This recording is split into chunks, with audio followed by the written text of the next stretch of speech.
Okay, it's 3 o'clock here. Good morning, America. Good evening, Singapore. Good evening, Asia. And a good day to everyone in between. My name is Kirsten Havlicek, and I'm the Executive Director of Europress. And I would like to welcome you on behalf of Europress and ICPA and CEP to our online dialogue today. CRS, the Correctional Research Symposium, is a joint initiative from ICPA and Europress. And the idea was to bring practitioners and researchers together to discuss topics of joint interest and how they can best be addressed. We organized 2 live events in 2017 in Ghent in Belgium and in 2018 in Prague in the Czech Republic. And at that point, we decided to move to a biannual event, and also CEP, the Confederation of European Probation, joined then to include the European probation component in the conference. So some of you might know that the CRS was planned for May 2020 in the beautiful city of Porto in Portugal. But as we all know, last year, COVID struck everywhere, so it had to be cancelled. Quite optimistically, we moved it to March 2021 and had to cancel it again, unfortunately. The title of that symposium was Motivation and Well-being of Correctional Staff, How They Matter and What We Can Do About It, What We Do About it.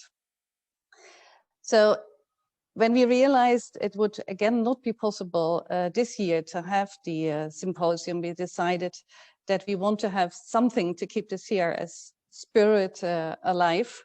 And so we decided to have this online dialogue with the title, The Hidden Casualties of COVID, Understanding Prison Staff Wellbeing in a Crisis. So still directed to prison staff wellbeing, but on a subject that is of much relevance for us all since more than a year. And of course, we hope that there will be a live event again in 2022, because that is much nicer. And the subject of motivation and well-being of correctional staff stays, of course, relevant for next year and probably many years to come. It was fantastic to see so many participants signing in for today. We had 310 registrations. From 58 countries, covering all continents, all 5 continents. So really amazing. And thank you very much for joining. The background of the participants is a variety of prison, probation, NGOs, academics, and staff of ministries. So welcome again to everyone. Let me give you, before we start, some technical details. So the participants have been joining without camera and microphone, but we would like to invite you to type any questions you might have during the event, or after the presentations. You can use the Q&A function or the chat function, and the moderators will pick them up and address them to the speakers. Also to let you know that the session is going to be recorded, and we will place the recordings after this on the website of all the 3 organizations. And yeah, so we discussed with the speakers already. They have 7 minutes for their contributions, and I will be the best guy to come in when they go over it. But I'm sure they keep to the limits. So before I hand over to the moderators, I would like to shortly introduce them. Our first moderator was interestingly introduced once at a conference as my next guest does not need an introduction. So I keep it very short. Alison Liebling, she is a professor of criminology and criminal justice at the University of Cambridge. And she's also the director of the Prison Research Center of the Institute of Criminology. And the co-moderator is Guillermo Sanhueza, and he's an associate professor at the social work department at the University of Chile in Santiago. And he has been leading efforts in criminal justice reforms in Chile and been a consultant to the Chilean government in reducing prison violence and training of prison staff. I hand over to you, Alison and Guillermo. Thank you. Thank you. Thanks, Kristen. And hello to everyone. Thank you all for coming. We're really, as Kirsten has just said, we're delighted to have so many people here from so many countries. And this is a really important indicator of interest in our subject of staff well-being. We wanted to raise the visibility of prison staff at this unprecedented time, to learn from rapidly developing practice, to come together and to start a conversation, at least, about how to understand and respond constructively to the challenges of working in prisons during this worldwide pandemic. Prison staff operate on a front line, but this front line is invisible to most people. I've referred to prison officers as the invisible ghosts of penality, and we know that NHS health service staff are operating on the front line that people can see and are aware of.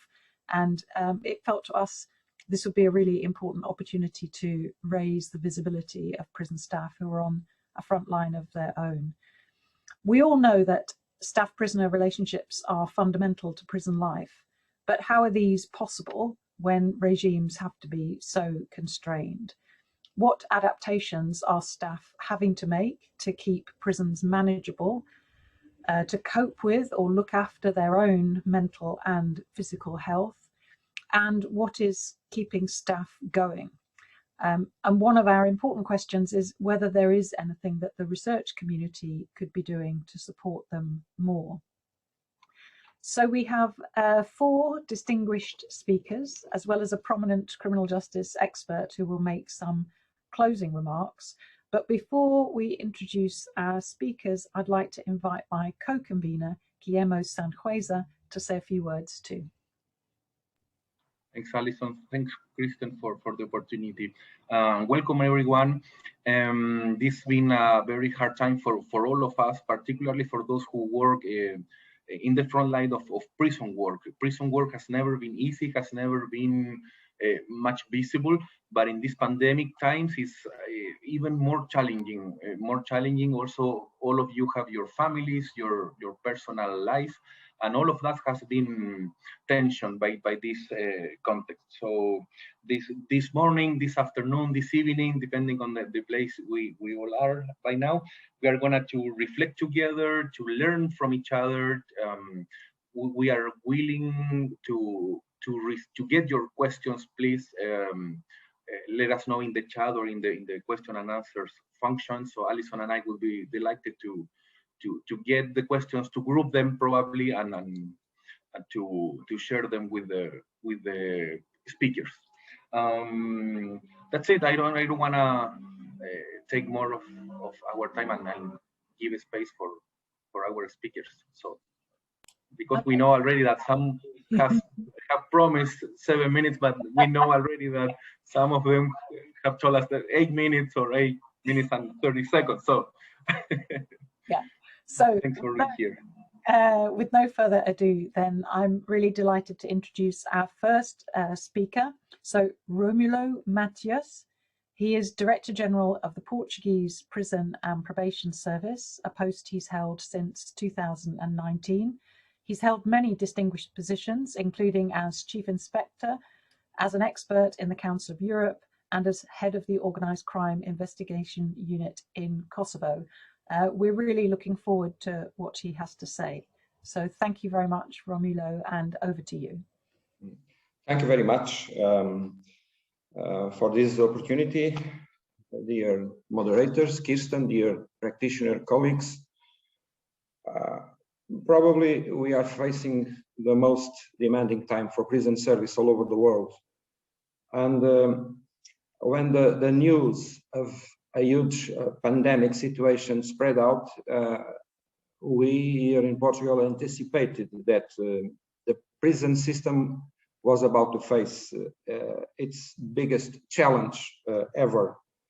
And it was quite clear that exceptional measures were needed to deal with the situation.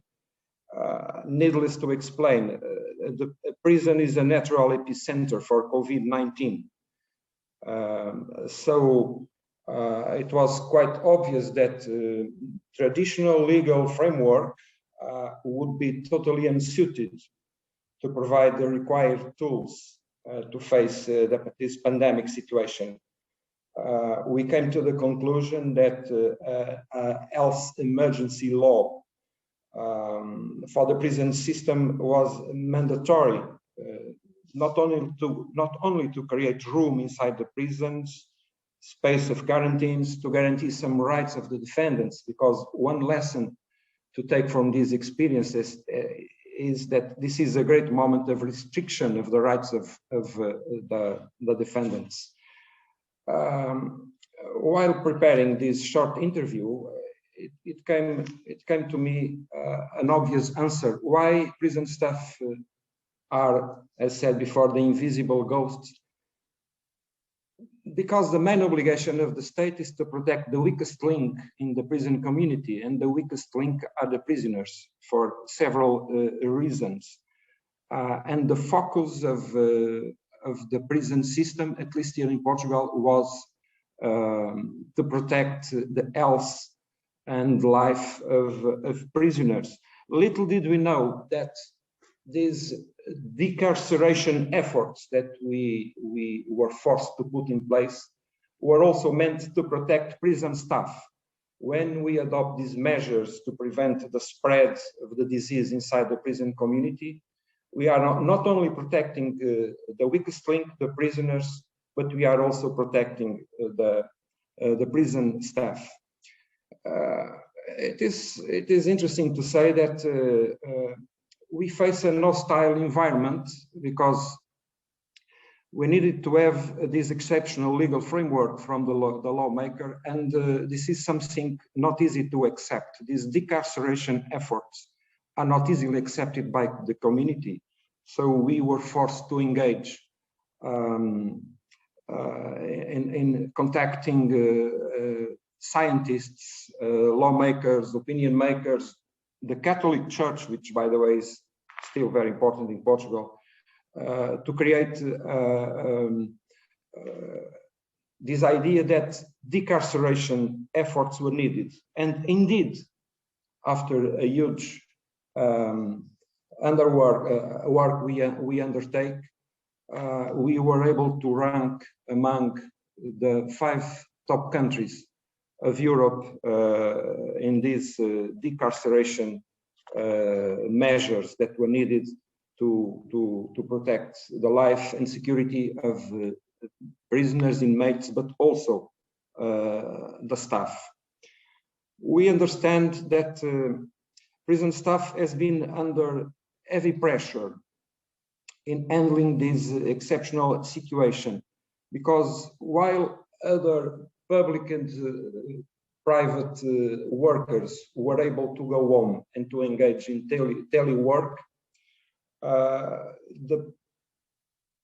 the work in the prison has to be held in the front line, in the direct contact with prisoners, because one thing we needed to ensure is that we could not operate with understaffed jails.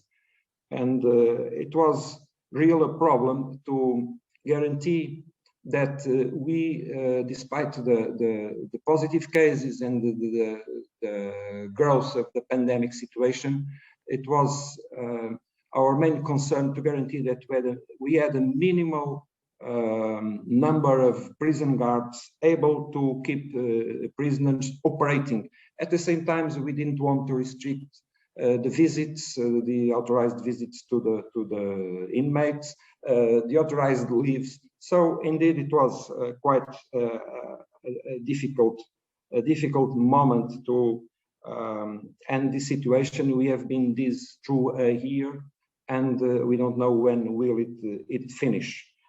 Of course, during this pandemic situation, we notice high levels of stress among prison staff. And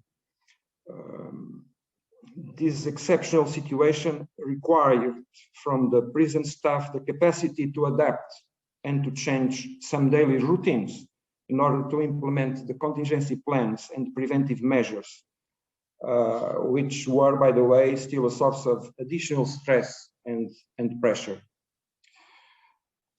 So prison staff was forced to perform their duties under a double obligation. On one side, to take care of the prisoners, on the other side, to protect themselves, because we easily understood that it is very easy to have one outbreak inside the prison, but this outbreak can spread to the community. And so the protection of the prison community is also the protection of the local community. And that's why we undertake serious efforts to protect not only the prisoners, but also the prison staff. And of course, I'm glad to say that so far we didn't lost a single human life. We were able to take good care of the prisoners and also to protect the prison staff. I'd say for the moment, the biggest challenge, because again, in times of a populist approach, again, it's very difficult to explain to the community that prison staff should be among the first ones to be to be vaccinated. Here in Portugal, we were able to convince again the politicians, the opinion makers, the lawmakers that it was mandatory, first of all, to vaccinate the prison staff in order to create a protective bubble around the prison community. And so far, by now, we have already finished the vaccination of all the prison staff, not only the guards, the prison guards, but also the civil servants. And at the same time, we started vaccinating the prisoners, especially those who are more vulnerable. Of course, we are all dealing with shortage of vaccines, but nonetheless, we have to keep pressures. We have to keep to make very clear to the political decisors that it is quite mandatory to vaccinate and to finish the program of vaccination of prison staff and inmates. So, in short, I don't want to run after my 7 minutes. In short, this is what I would have to say right now. Again, this is probably the most difficult times for the prison system, but I'm happy to say that we were able to protect all the lives of and health of inmates and prison guards. Thank you very much. Thanks, Romulo, for your important presentation and the important aspects you are emphasizing in your presentation, and also thank you for staying into the 7-minute limit. Thank you very much. Now it's my pleasure and my honor to introduce you, dear audience, Mrs. Colette Peters. She's the current director of the Oregon Department of Corrections, a position that she has held from 2012. Colette, please feel free to start. If you want to use a presentation or anything, just let us know. Great, thank you. Thank you so much for having me today and allowing me to talk about employee wellness. This is a topic that we discuss a lot in Oregon. It is our #1 priority. When I became director almost 10 years ago, we began to research this whole notion of employee wellness and learned how troubling the data actually was as it relates to our corrections professionals. 1 in 3 of our employees had symptoms of PTSD. We had medical issues, mental health issues, and we really doubled down on our efforts based on that data to really study what we needed to know and also implement employee wellness practices to help our folks. Now, as has been mentioned, already. It's even more important during this time. Our employees have been asked to conquer a pandemic, to bat it down every day, to look into the eyes of the pandemic, to walk into institutions that are COVID positive and deal with something we never dreamed they would have to deal with. And so, like many other jurisdictions around the globe, when the order was issued for people to stay at home, of course, our corrections professionals around the globe weren't able to do that. They needed to come to work. They needed to work with those who were in custody and stop or slow the spread of this pandemic inside our institutions. So a year later, the result is our people are exhausted. They're faced with mandatory overtime. Day in and day out, they're fighting the pandemic at work, but also at home. Coming into our institutions, being exposed to this disease, and then worrying that they're actually bringing it back to their families. So many people around the globe have made personal sacrifices. I'll just give you one example here in Oregon.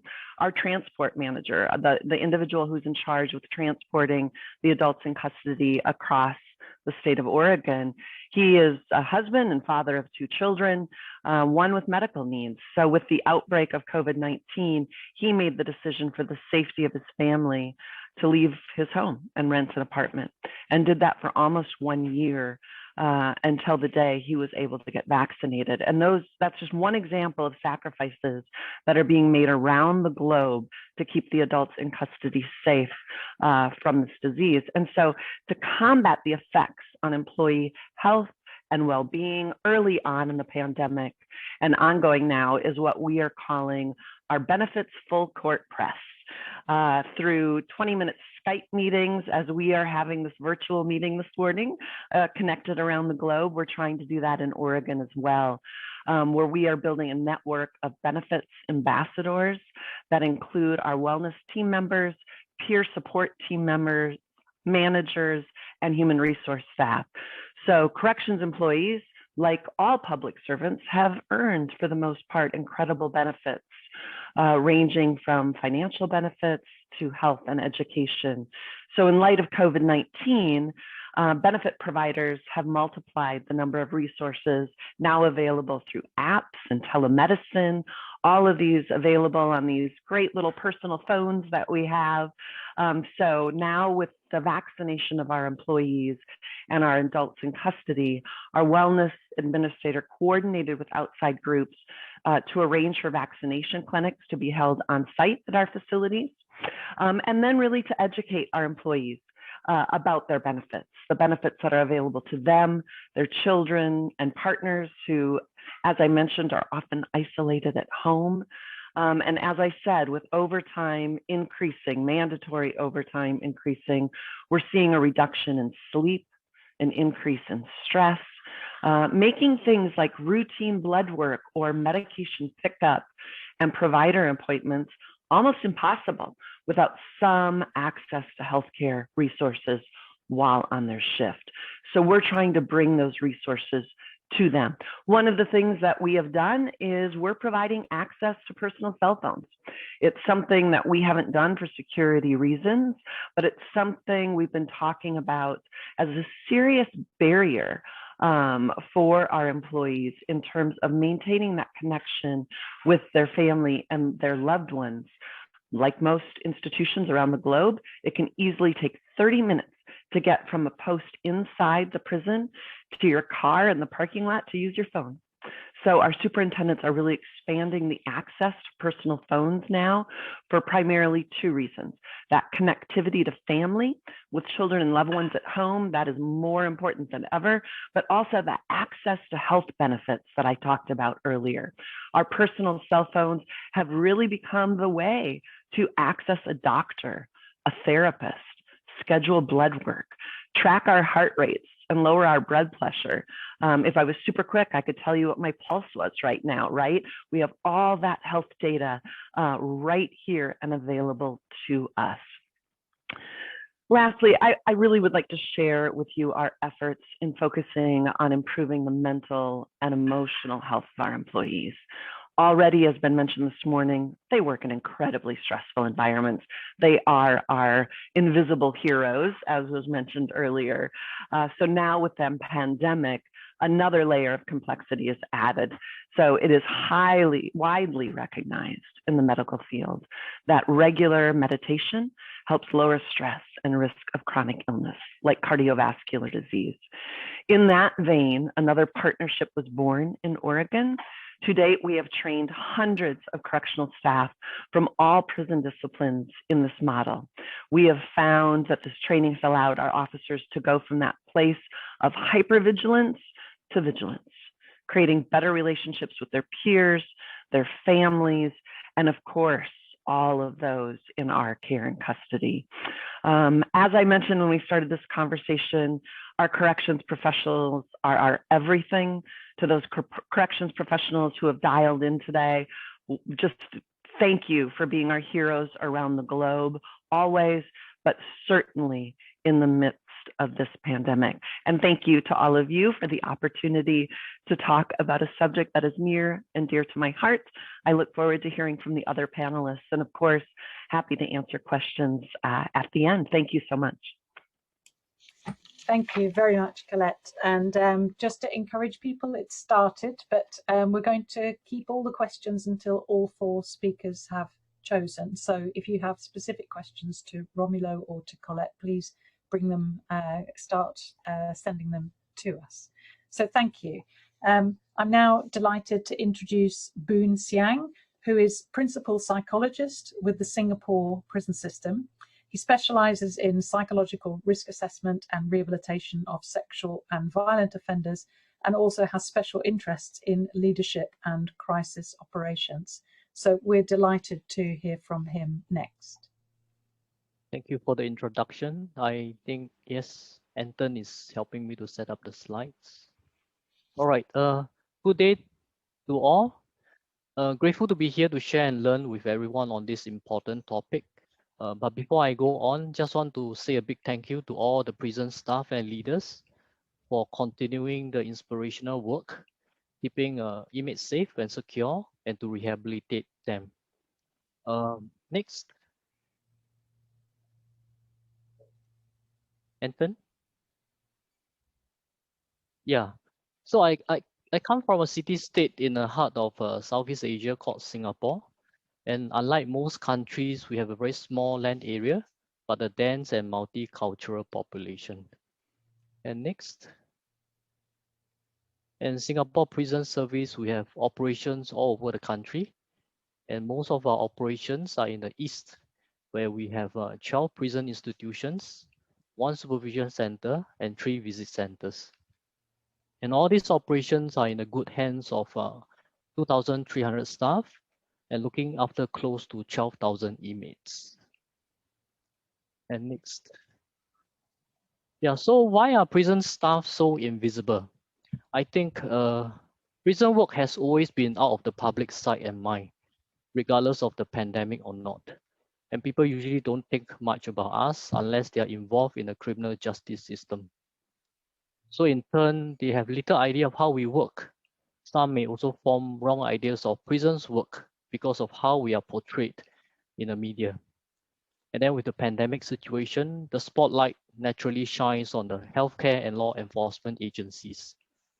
And because of these factors, the public underestimates the impact of COVID on our work.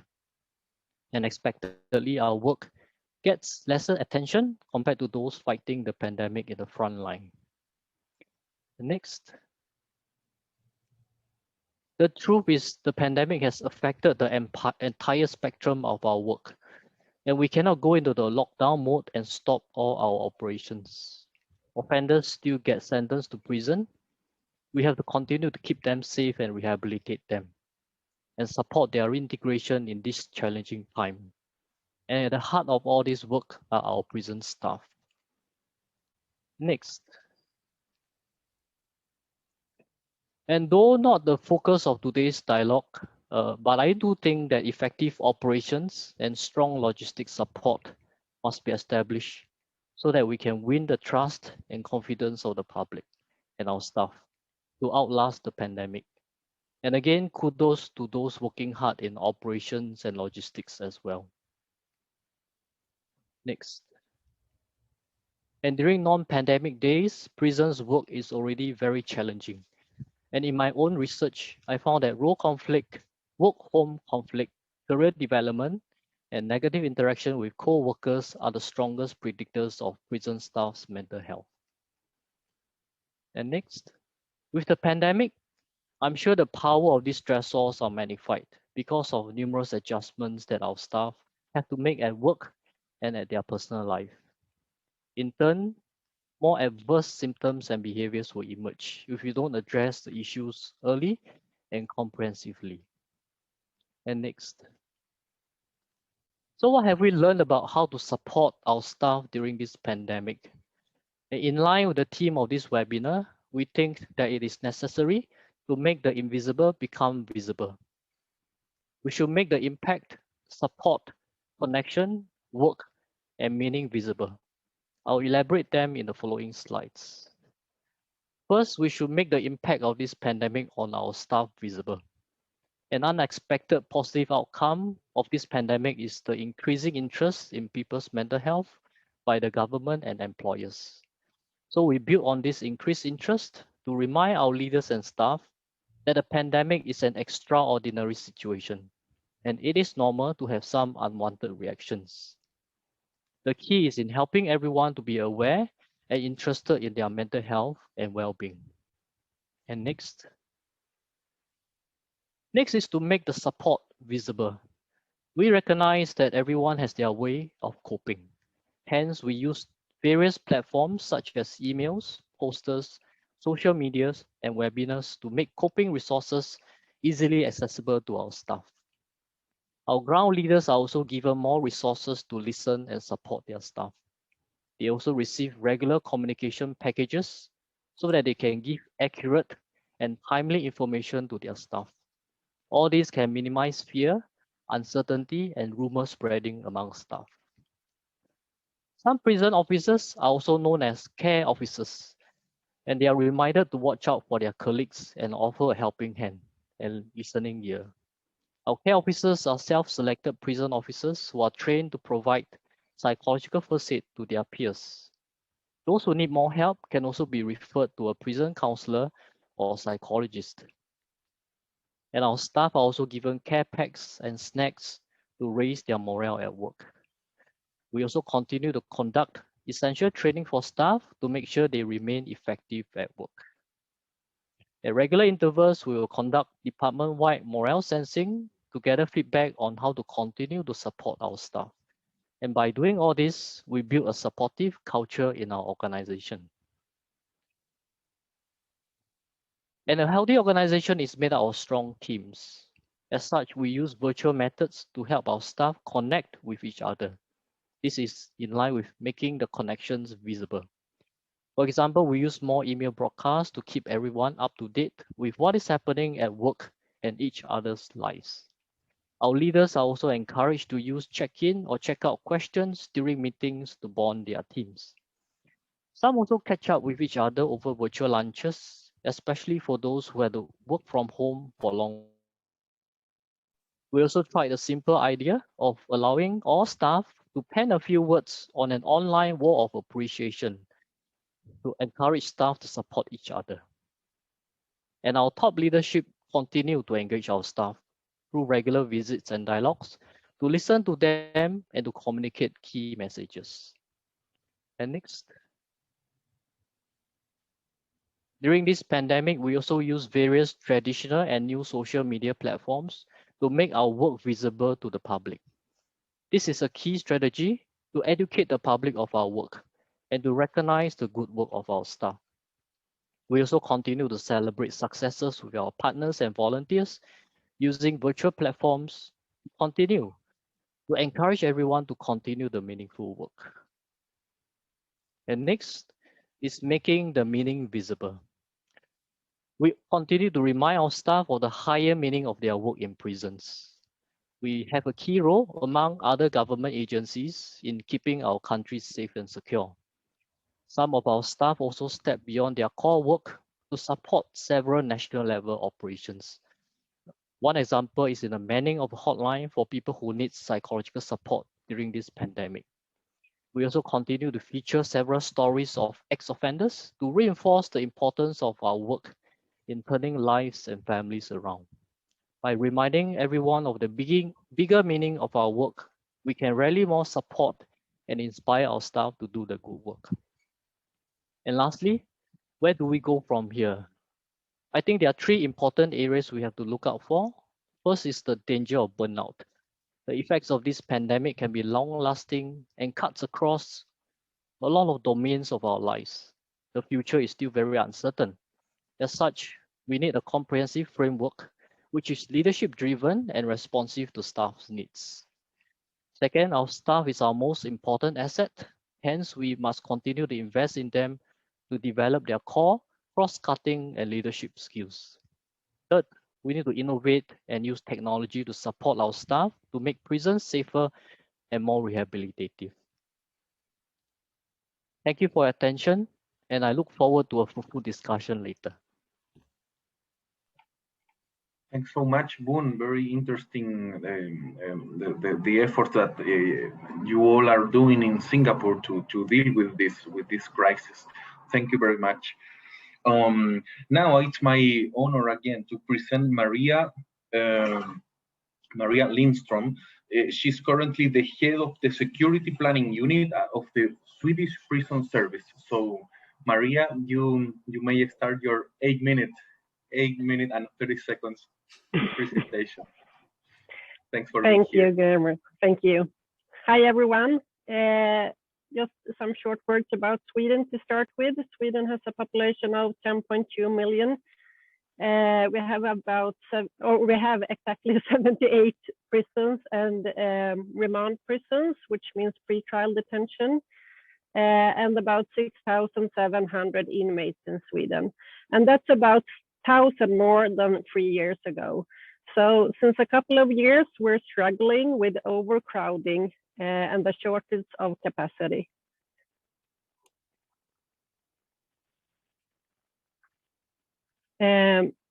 Sweden has handled the pandemic in line with the recommendation of the Public Health Agency. Every crisis is by definition a new one, and there's no template on how to solve it. So every national approach must be placed in their context, and countries act different based on how the virus has been spreading and how society is organized. For us in the SPPS, the handling of COVID started with the forming of a national crisis management team on March 12, 2020. And my role in that team was assistant head. The team was formed with experts from multiple departments within the Swedish Prison and Probation Service, and the task was to coordinate efforts to support our organization while upholding operational security and the safety of staff and inmates. When the National Crisis Management Team for COVID had been running for a couple of months, we had to start a parallel National Crisis Management Team for handling our massive expansion. It could also be important to say that we have had no emergency law in Sweden, so we have conducted all sentences as ordered by the court. So how did we organize to handle COVID-19? To start with, the director of the Swedish Prison and Probation Service appointed the head of the security department as chairperson of the National Crisis Team. And the first month, the team met every day to handle all questions and take decisions to support our organization. We organized into 5 operational tracks, 1 focus on staff, 1 on security, 1 on contagion spread, 1 on communication, and 1 on legal. And in order to swiftly spread quick decisions and measures into the organization, I had a daily meeting with our 6 regional managers every day. The staff operational track. They focused on the well-being of our staff. They observed trends in staff sick leave, maintained communication with unions, and provided support in all staff-related issues connected to COVID-19, while safeguarding the staff's protection during the pandemic. In the beginning, the sick leave spiked, then it went down to all-time low, actually, and is now on a stabilized level. There is a few reasons for that.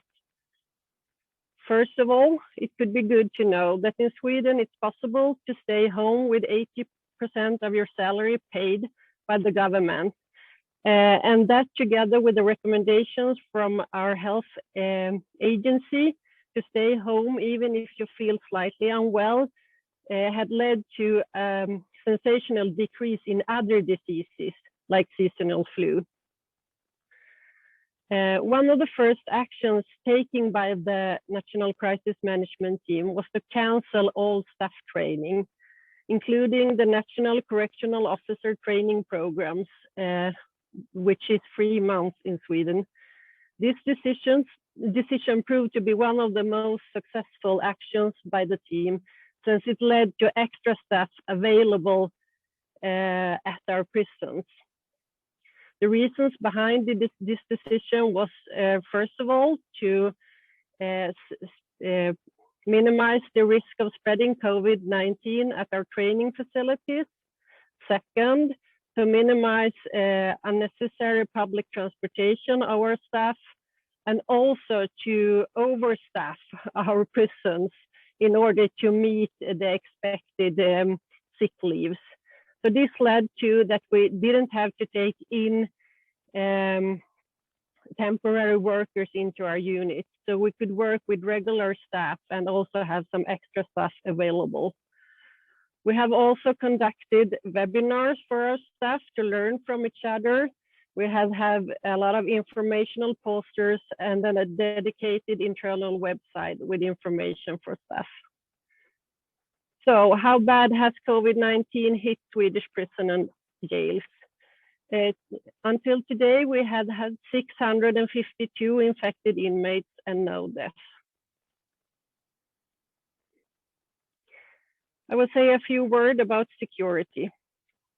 The security situation has remained stable throughout the pandemic. Our security concept is based on dynamic security, and we like to work close to our inmates to build relationship and communication. We had a few minor incidents in the beginning of the pandemic, but overall the inmate population has reacted with patience and a great deal of understanding for the necessary measures, even if they have had big cuts in the possibilities to communicate and see their loved ones. When we took the decision to cancel all visitations and furlough, we instead offer our inmates free calls and Skype calls with children. And the Skype call with children is one of some example on how COVID-19 has forced some decisions in our organization. The SPPS accredits this maintained security mainly to the staff's ability to follow new instructions and to maintain good communication with the inmates, and also to the quick decisions of the National Crisis Management Team. As I said in the beginning, the Swedish Prison and Probation Service are expanding fast, and the expansion will continue the upcoming years. Our prison service has been struggling both with handling COVID-19 alongside with the overcrowding and expansion the last years. And it's very hard to say which one of these challenges who has been hardest for the everyday work. We have had a strong focus on taking good care of our staff and our inmates during these trying times. And when we are looking up to the next 2 to 5 years, our prediction is that our massive expansion will be a bigger challenge when it comes to staff. We have been working hard on being more visible in society, and what you can see in these pictures, in the left one with the trailer, is a trailer that's been touring around Sweden with information about the prison service. It has, for example, a built-up prison cell inside, so people can see how it looks inside our system. The other picture is from Stockholm Central Station. It's an example on how we would be working with commercial ads in the public transportation system. We also have had ads in radio channels. We work with social media, and we have a podcast that has been widely popular, actually. So, to sum up, it's too early to foresee the long-term impacts of the Swedish Prison and Probation Service of COVID-19, especially since the pandemic is still active. However, the experience of handling COVID-19 has given us insight into future needs of correctional practices. And one thing is for sure, it's beneficial for all parties if we are more visible in society. The Swedish Prison and Probation Service attributes the so far beneficial outcomes of handling COVID-19 in our system, alongside with the challenges of a big expansion, to the hard work of the correctional officers and other staff, as they manage to keep our inmate population calm and informed during these trying times. Thank you.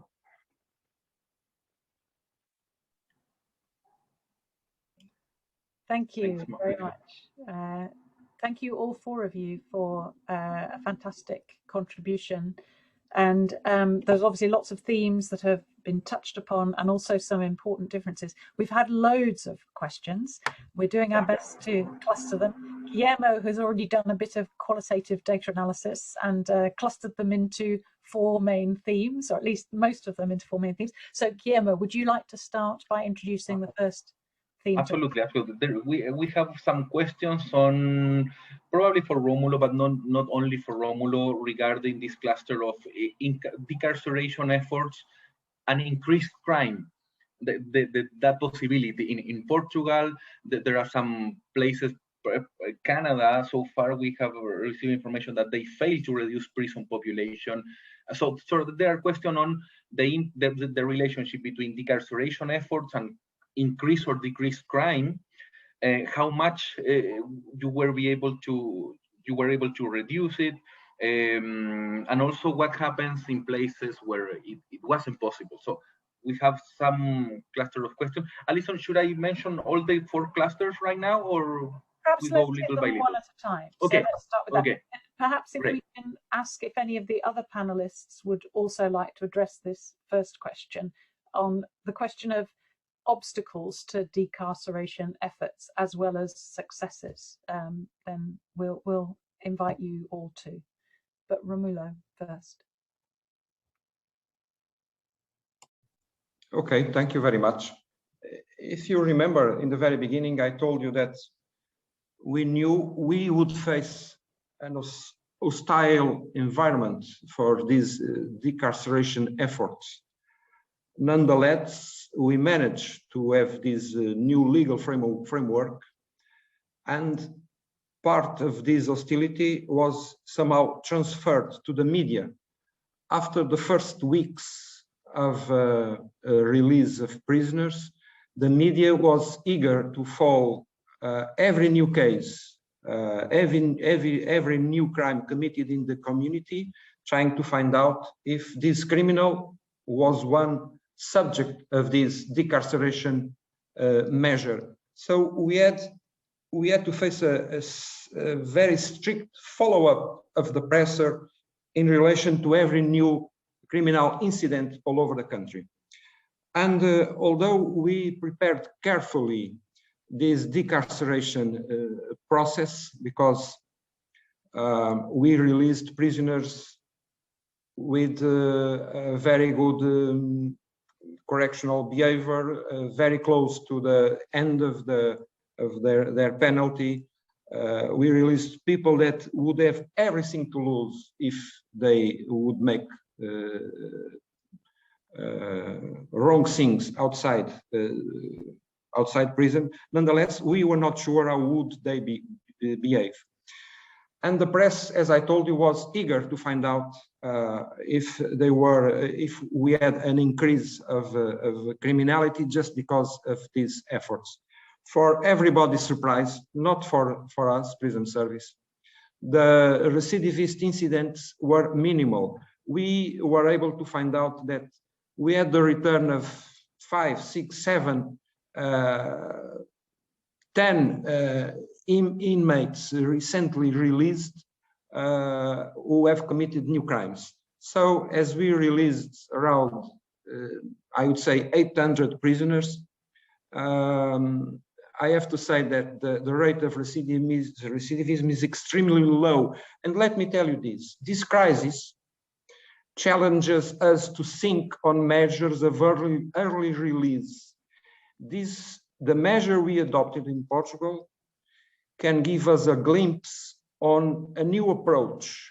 Probably people do not need to stay such a long time in prisons because if they have proper conditions, they can undergo measures of early release. Of course, it is worthwhile saying that these prisoners released were under supervision of probation service and of police. Their obligation was very simple: to stay at home. They could not leave. They would need a special authorization to go to the hospital or something else, to stay at home. And let me tell you, it was a huge success. Even the political opposition, always eager to criticize the government and especially the prison service, was very surprised and very happy.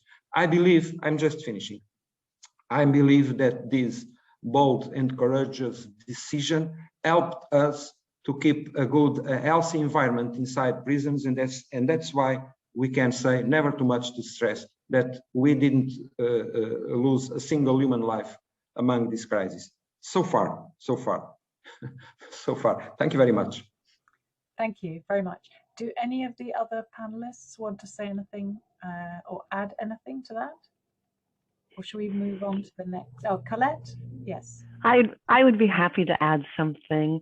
I could not agree more with the Director General. He is just spot on. We have engaged in mass incarceration in Oregon and around the globe, not just in the number of people that we've incarcerated, but the length of stay in which they are incarcerated. And of course, I'm sure each and every one of our panelists today agree that incarceration is an important part of our criminal justice system, or we wouldn't be in these jobs. But we also know that there is a return on investment. And when we send people to prison for rehabilitation, there is a point in their stay where we're doing damage when we're keeping them too long. And I think this pandemic has really allowed us to bring that to the forefront. He provided great data around his early release and such a low recidivism rate. We have 2,000 fewer adults in custody in Oregon today than we did 13 months ago. And that's due primarily to 3 things: the pandemic, which has slowed things down in the courts, public safety reform that has been ongoing to reduce mass incarceration. And then our governor also has the ability to engage in commutations. And she has, at a very high rate, to get people out early, to get them back into their communities and out of our prisons, where we all know it's very difficult to social distance inside our institutions in the midst of this pandemic.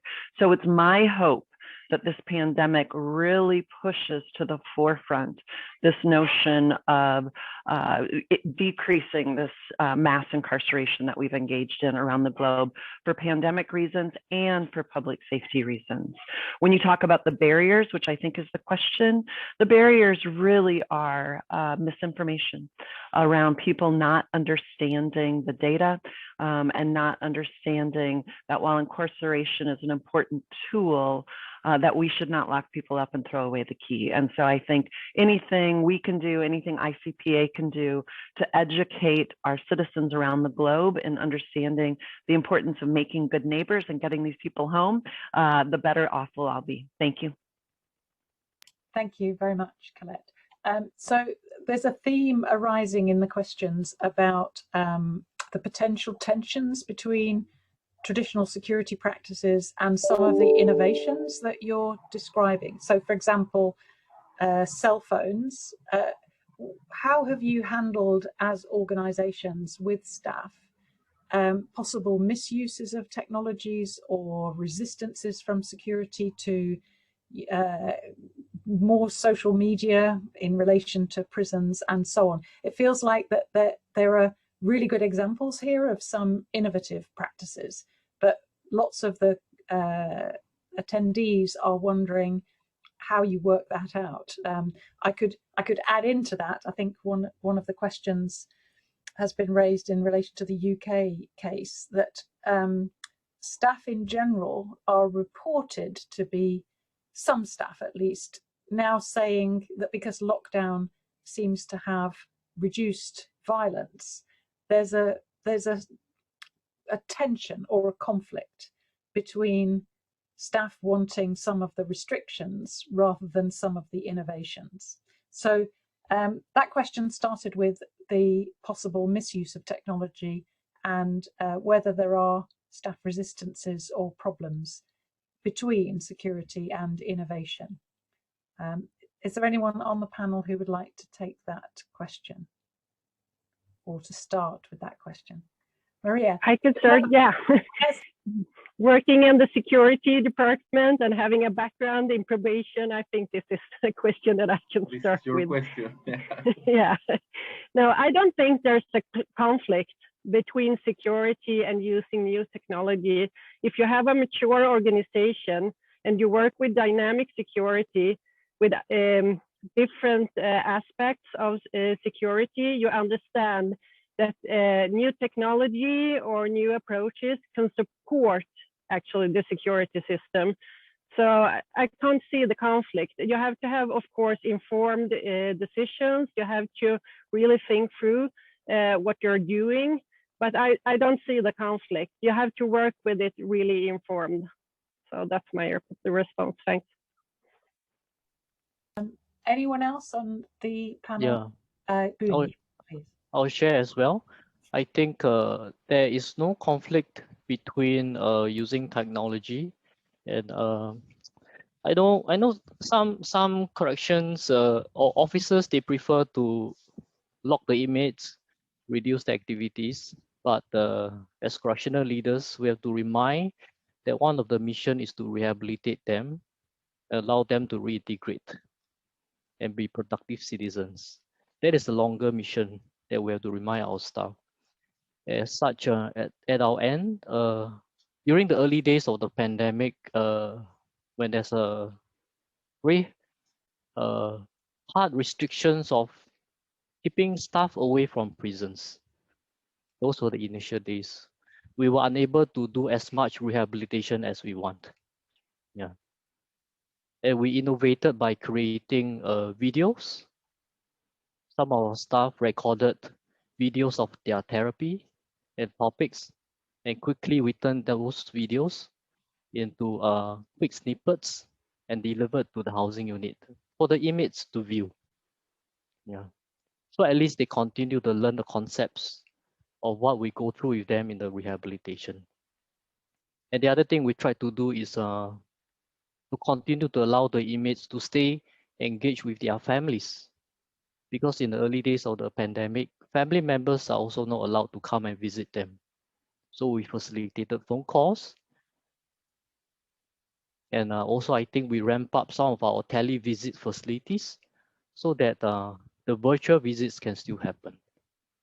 I think all this goes a long way in not just rehabilitating the inmates, but also managing them, assuring them that things are going well in their families.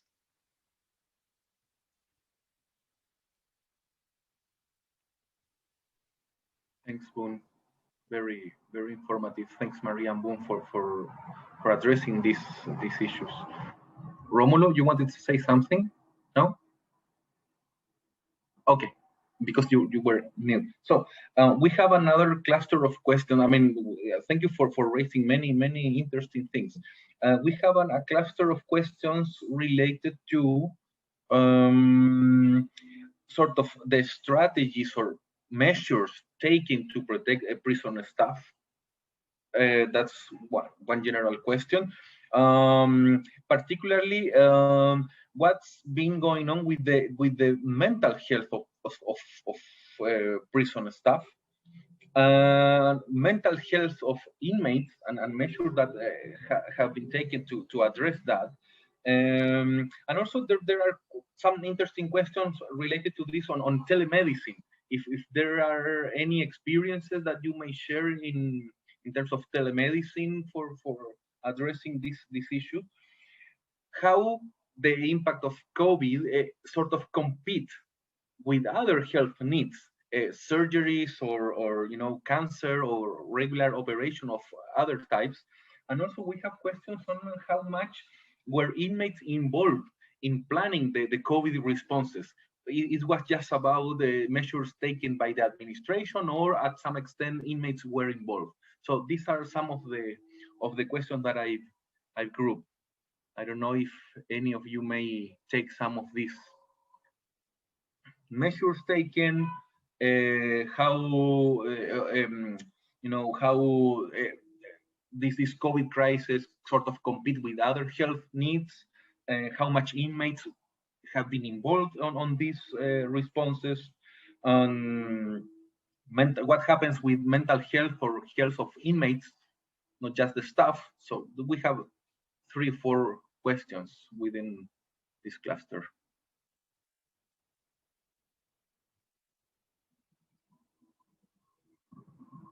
Please raise your hands. Don't. No takers. I think, yes, Romulus. Well, the clusters you referred cover a wide range of subjects. Each one of us could spend the rest of the afternoon talking about this without coming to the final conclusions. I think this experience we have been through it represents a serious restrictions of the rights of the defendants. I'm aware that in several countries, the authorized visits to the defendants to the inmates were simply banned. The authorized leaves were also banned. The visits to the hospitals were restricted. Although I can understand all these restrictions are put forward to protect the health of the inmates, then I think we are obliged to find out another strategy of compensation to the inmates. For example, to extend the video calls to the relatives and to families, or to guarantee that if a prisoner goes to a hospital because it is needed, then we have to grant some conditions of quarantine on the return to the prisons in order to protect not only his health but also the health of the others of the prison community. To generalize the use of protective equipment, not only for prison staff, but also for inmates. Nonetheless, I am afraid that when the history of these moments will be written in many years forward, I'm afraid that the sharpest topic will be how the rights of the prisoners were restricted, and this is something I'm not very proud. I'm not sure if we are doing all that is required and needed to protect the rights of the inmates in our efforts to protect their life and their health. For sure, there are more measures to undertake to protect their rights. But this is a very stressful and very difficult situation. I don't have clear answers or easy answers to this situation. Can I raise one? This may be a more straightforward question, but given the differences between the countries represented here, it may not be. Several people have asked whether there's been any resistance to vaccination by or among prison staff. We know that in Portugal it sounds like there hasn't, but I wonder about the other 3 jurisdictions and how we can account for these differences. So where there is resistance, if there is any resistance to vaccination, what explains that? Any panel member want to have a go at answering?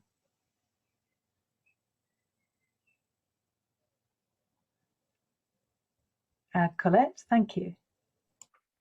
I'm happy to. You know, it's been a difficult thing to monitor here because that is a personal health choice and it is protected health information.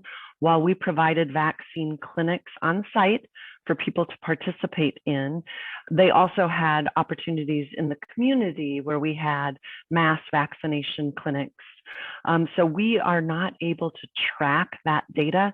We only know that anecdotally, when I walk the halls of our institutions, people are quite proud and relieved to tell me that they received their vaccination. But in terms of numbers in the aggregate, we have not been able to share that. I suspect that much like the community, there's resistance amongst my employees for sure. Unfortunately, I think we've had, it became very political in the United States, thanks to a previous president who made it quite political. And so it was very charged from that perspective. But I think anecdotally, what we're seeing inside our agency is that people are quite relieved to get this vaccination as they face this pandemic day in and day out. And also the whole notion that I spoke to earlier, they're quite fearful for their families and not wanting to bring this home. And so our job, rather than to focus on collecting data, it really has been to educate, inform, bust myths that were out there that were politically charged around this vaccine, and just really make that vaccine available to our employees to the greatest extent possible. Yeah, I'll say that. Oh, sorry. Yeah, I'll say it's the same as well in Singapore. And actually in Singapore, the first wave of vaccination was given to the frontline healthcare workers. And then at our national levels, our leaders were the role models. They were the first one to be vaccinated. And after the first wave of healthcare workers were vaccinated, we were the second wave. And to allay the anxieties or fears about any adverse reactions after the vaccinations, we have several rounds of engagements. We push out comms packages to remind our staff that actually it's safe, and remind the staff that who are not safe, who can opt out of it.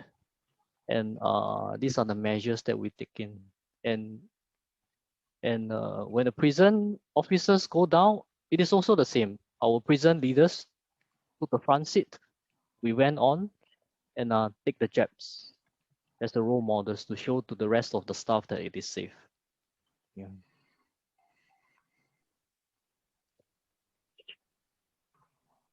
Thanks, Boone. Shall I continue? Sure, Maria, go ahead. Yeah, in Sweden, I don't know if you're aware of that we had quite high rate of death among our population if you compare to the other Nordic countries. And one reason for that is that our population is generally older than compared to many other countries. So our public health agency has decided to just prioritize by age. So the staff in the prison and probation service are not prioritized, so frontline healthcare workers, and then by age. So we're now at the people who are 65 and older. So the rest of the population in Sweden has to wait a little bit more, but the will to be vaccinated in Sweden is generally high. Thanks. Thanks, Maria. Anyone else who may want to say something about this? We have many other questions, by the way. So we have questions.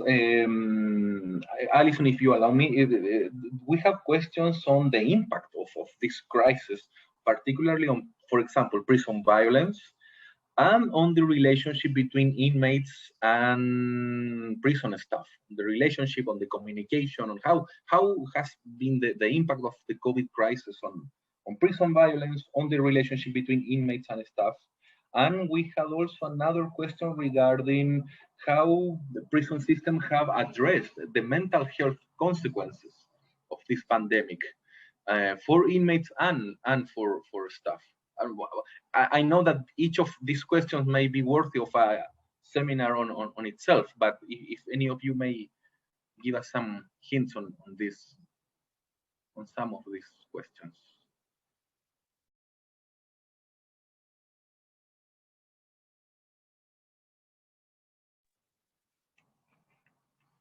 COVID and prison violence, for example, or COVID and relationship inmates staff, and COVID and mental health. We have Colette, I think, is ready to speak. Yeah, happy to. So I spoke a little bit about the mental health assistance that we're providing to our employees, but I am gravely concerned about the mental health impacts of those adults in our custody. You know, the Director General and others have talked about the impact of that lockdown and that isolation. We locked down visiting over a year ago, and we all know as corrections professionals the importance of visitation, that connectivity to friends, family, loved ones. The pandemic has been hard on all of us, but every day I just think so gravely about the impact of those who are incarcerated, not being able to connect with their family and friends in the midst of this pandemic. And so one of the things that we just began doing is we started a pilot program at our second largest institution here in Oregon for visiting. So we reimagined our visiting room in order to social distance. We put up plexiglass in order to keep people safe during the visits. There are no contact visits, but at least they are in-person visits. And I think that connectivity is just so important. When we stopped visiting over a year ago, we thought it would be temporary. Of course, it is temporary. We never dreamed it would be a year of temporary in the midst of this pandemic. So glad to get visiting open, but I'd love to hear from the other panelists. I'm quite concerned about what this impact will mean for those that have been incarcerated for the entirety of this year. Thank you. We've had a question about research and whether there is anything, whether the panelists have a view about how research might be able to help them at this time working in their organizations. So whether there are specific questions that we should be investigating or information that you could do with that you don't have. So how might research help or support you in your approach? Do the panel have specific information needs or questions that research may help to answer?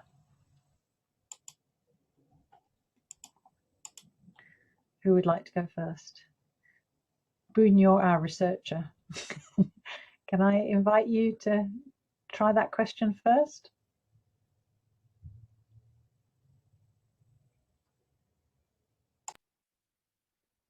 I think we can't ignore the macro condition of every country, that these individuals will eventually return to the society. And in this pandemic situation, the economic situation will also be bad. There will be lower employment rates, lesser businesses. So I think these are barriers to their reintegration. I think we need to really investigate how do these macro conditions in the society affect their reintegrations, because some of their family members are also affected by the pandemic. Job loss, medical issues, loss of lives. These are compounded effects. Yeah. Thank you. Any questions particularly to do with staff and staff well-being? Romulo.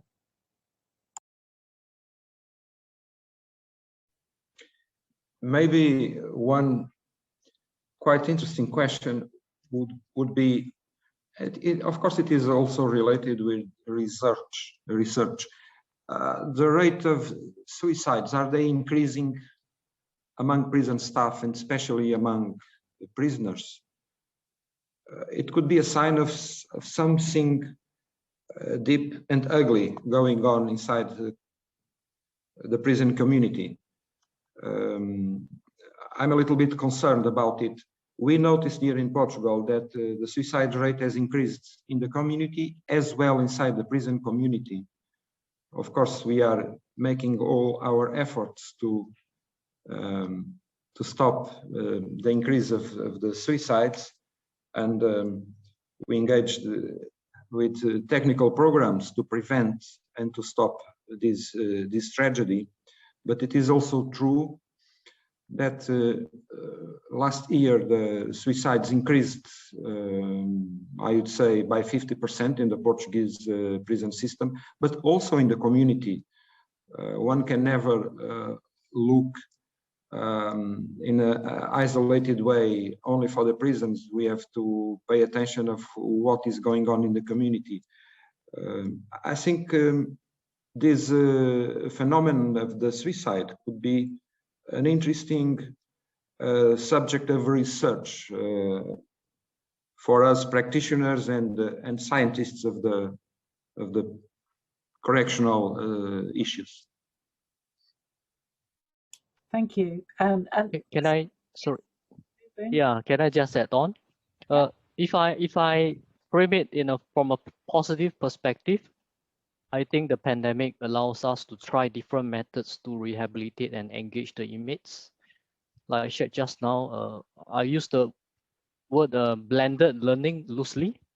So traditionally, we'll run groups, have them seated in a circle, 12 of them with facilitators or therapists. But because of this pandemic, we roll out videos, we roll out blended kind of therapy.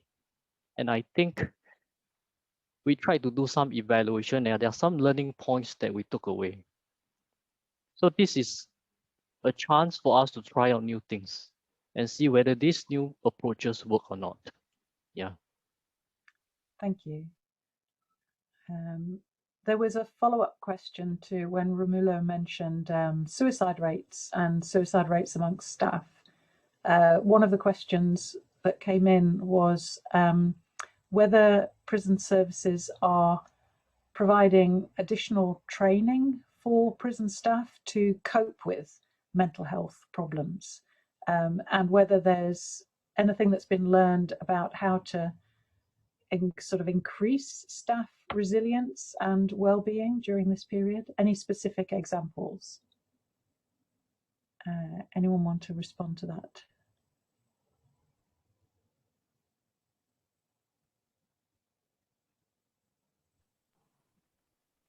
Colette, thank you.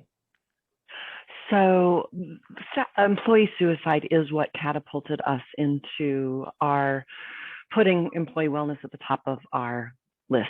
When I became director almost 10 years ago, we had a number of staff suicides within an 18-month period.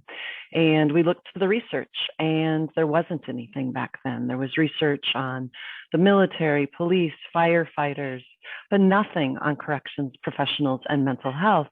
And so we leaned into 2 universities here in Oregon who came in and interviewed our team members and studied the issue.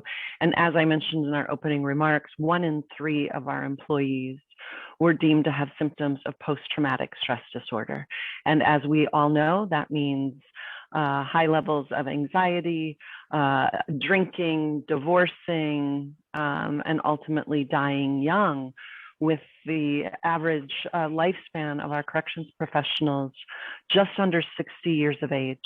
And so quite tragic, in addition to just the normal difficulty of this profession. Now with the pandemic, we're even more concerned, the lack of connectivity with employees and their families for those that are choosing not to go home, mandatory overtime because people are ill and they're having to backfill positions when they're healthy.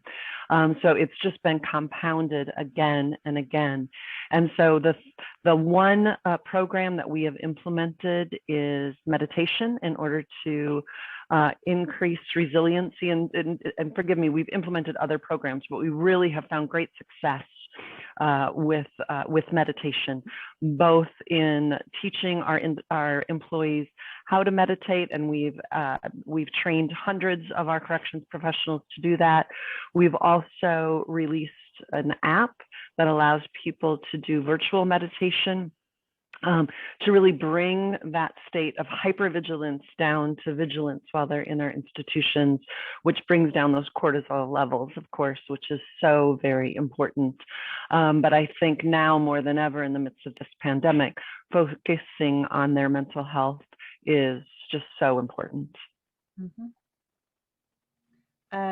Yes, someone has asked if the Oregon's research into staff mental health can be shared, please. And several of the attendees have raised the specific problem of prison nursing staff and whether there are specific problems as well as contributions that can be made by prison nursing staff.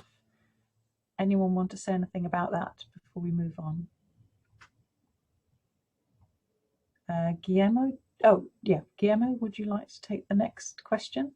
Yeah, we have, I don't know if we have addressed this or not, but there are some questions in the background about prison violence incidents or the impact of the COVID crisis on prison violence. Or let's say in Chile or in other countries in Latin America, we've had some troubles on turmoils as a result or combined with the pandemic. I don't know if any of you may give us some insights on the relationship between COVID and prison violence. Has it increased? Has it get steady or decreased, or what happens with those outcomes? Assault on staff. Yeah, Maria, please. Yeah. Go ahead. We have generally quite low levels of violence in our prisons, and it's been more or less the same during the pandemic. We also have been working with trying to put our even more trying to put our inmates at the lowest security level possible, which means that some of the inmates that maybe before overcrowding and COVID-19 would be placed on the highest security level now is on medium security level. So there's little increase that might be related to that, but generally it's stable, and there haven't been any sharp increase in violence. Thanks. Thanks, Maria. That's good to know. Mm-hmm.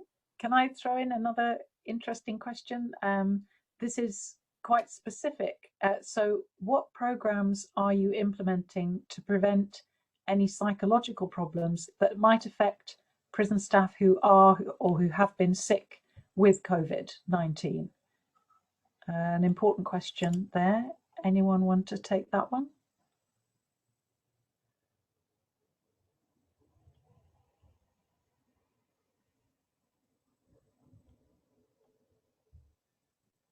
Too specific? Sorry, can you repeat this question? Yeah, the question was what measures prison services have put into place to deal with the psychological problems that prison staff who've had COVID or who've currently got COVID might be facing. That must be, I imagine, familiar to you.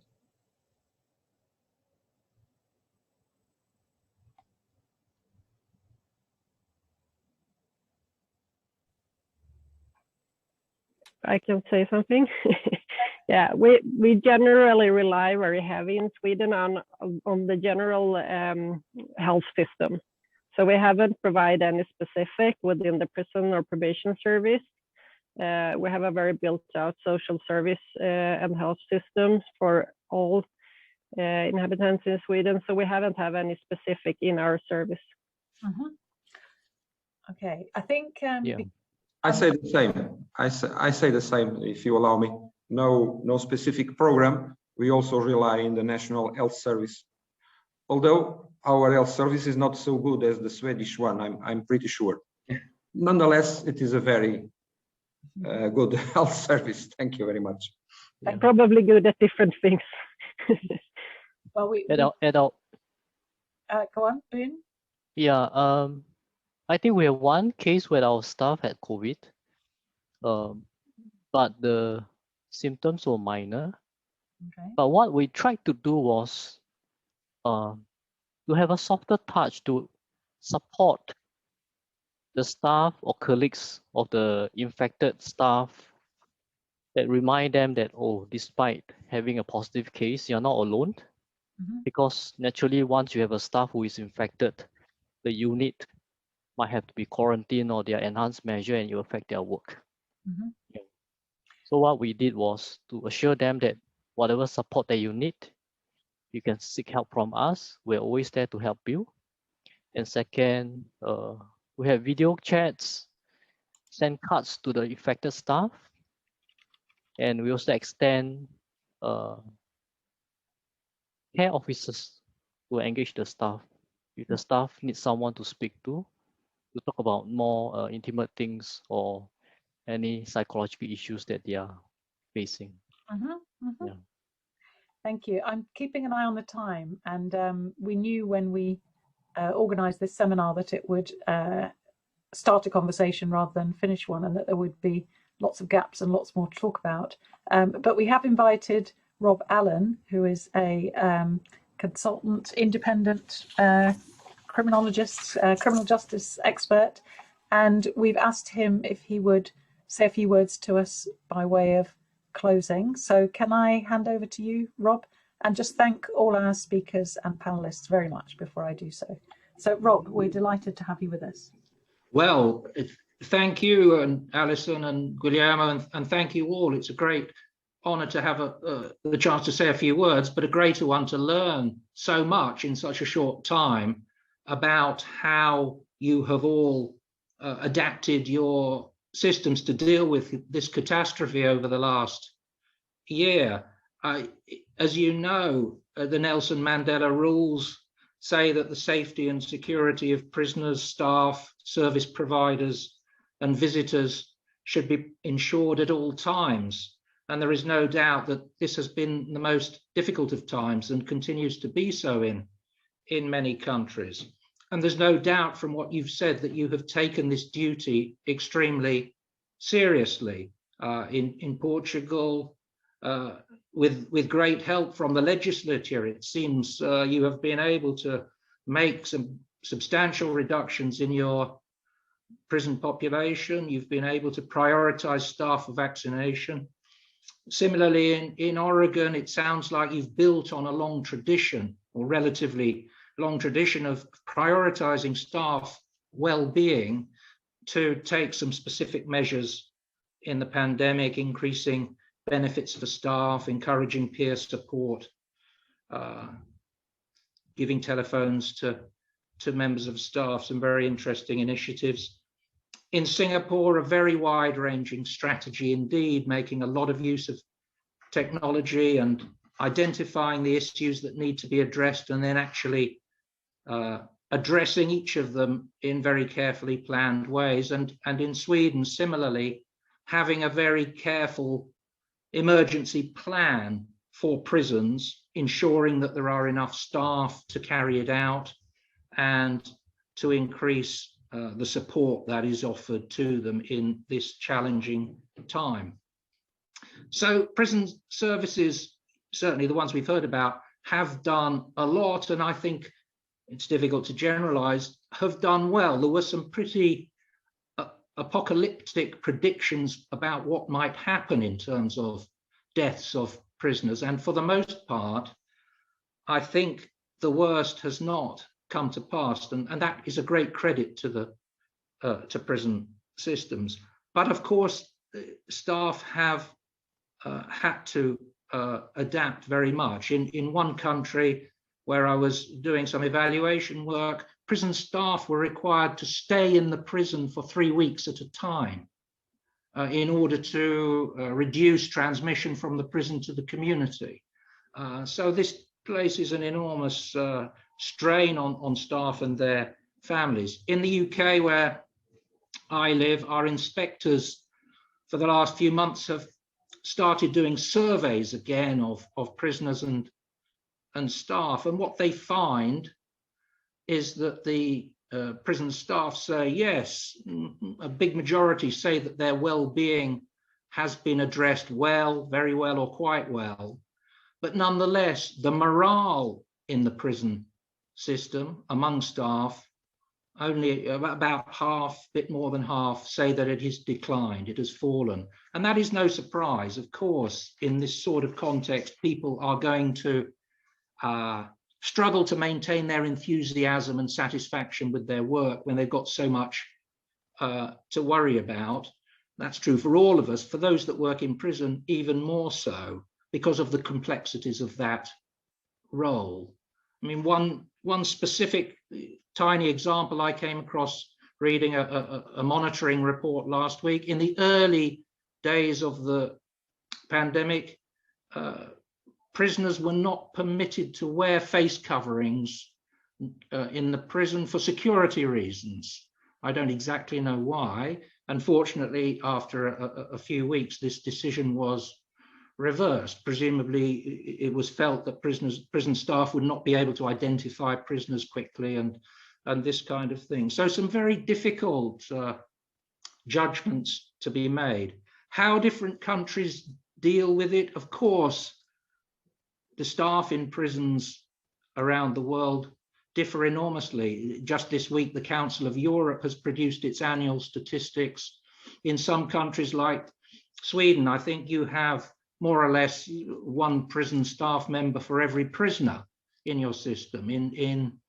At the other end, in Turkey, there is one prison staff member for every 5 prisoners. So what you can do when you have a lot of prison staff who are sick, who are isolating, who are not able to come to work, the consequences of that will vary enormously. Just to finish, we've discussed a little bit this question about how much from this experience is something that we might take into the future, that the new normal, the building back at the end of this pandemic when it comes. Have there been some things that we ought to think about applying on a more permanent basis? Personally, I certainly like the idea of deciding that we do not need to keep so many people in prison for so long. If that came out of the pandemic, that would be very good. I'm concerned a little bit about the idea that some staff say that actually we have better ordered prisons, we have less violence, we have more control as a result of the restrictions, and therefore we should think about maintaining some of those restrictions in some form. And I think we do not have the data yet to be able to make a sensible conclusion. All I would say on that is, it's 30 years ago in the UK, we had perhaps our most serious prison riot, and a judge who looked into what had happened came up with the formula that to be successful, prisons need to keep in balance 3 things: security, control, and justice or fairness. And yes, we have seen a lot more control in this period. Of course we have. Prisoners are kept in their cells or rooms for very, very long periods of time. Staff are able to maintain a much more controlled environment within prisons. But what is the price that has been paid and is being paid in terms of fairness and justice, let alone the kind of costs in terms of mental health and so on that we have talked about? So I think that's for a future seminar, really, when this is all perhaps more closer to coming to a conclusion. some serious consideration needs to be given about what lessons, positive and negative, can come from all of this. I'll just end again with the Nelson Mandela rules, one of which says that prison administrations shall continually seek to awaken and mention in the minds of the personnel and of the public the conviction that this work, prison work, is a social service of great importance. And to this end, all appropriate means of informing the public should be used. We've heard some interesting examples today, but I think it's an area where a lot more can be done and needs to be done. And hopefully that will become part of the new normal of post-pandemic life. And I hope this seminar will be seen perhaps as a step on that journey. Thank you.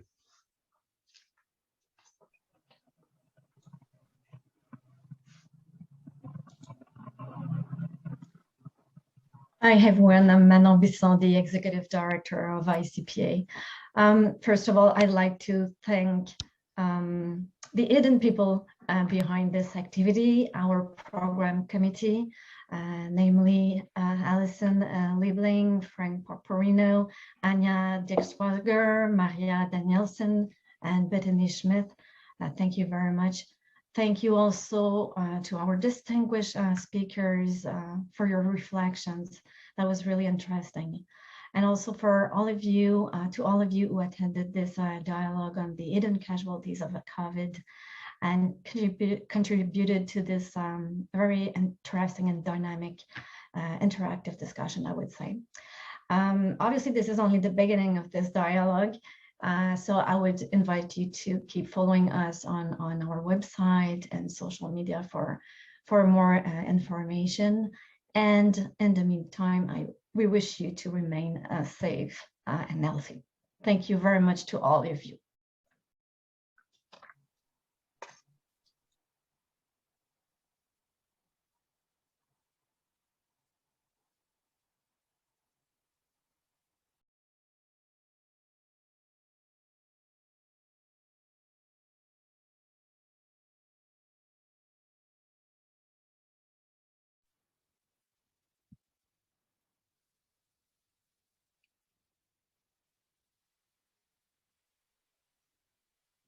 Goodbye, everyone. Thanks so much.